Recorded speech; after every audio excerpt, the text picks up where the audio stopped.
There is no such thing as an addiction under control. You heard that right, game addiction. With our current era full of technologies, young generation and teenagers have spent most of their time playing games as modern entertainment.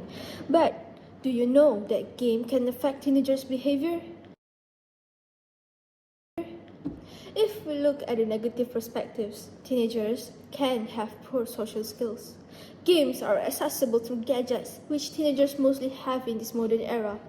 This will cause them to excessively spend their time to play games, and it is actually bad as it will eventually eat away teenagers' time to interact with actual people, even time with family.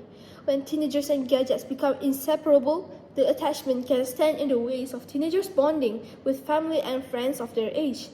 This lack of social skills will prevent them from making friends and make bonds with others as they are always isolated in their own world of games. Other than that, the negative behavior that teenagers can have is aggressive behaviors. Well, this applies to teenagers who play games of violence that contain gory and blood scenes such as shooting, killing others, which the element of violence can influence their thinking and behavior. Well, they are tend to follow what they saw in the game and apply it in the real life in the wrong way. Well, this will cause the teenager to show aggressive behavior to others, just like they saw in the game. For instance, they may start to rebel on their parents and use harsh words to interact with others, just like what they saw in the violent game they are playing.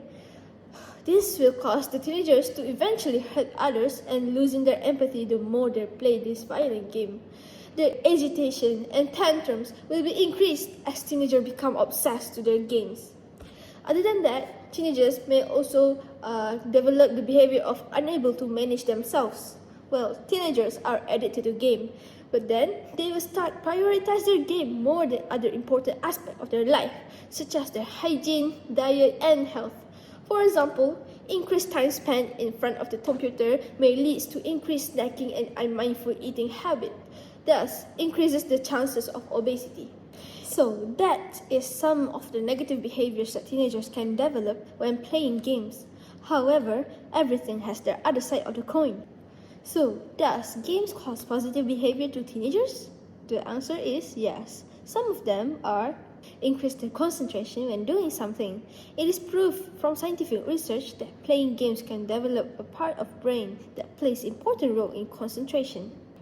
After hearing all of the bad and negative behaviors caused by games, do you still want to play games? As with many things, the key is moderation.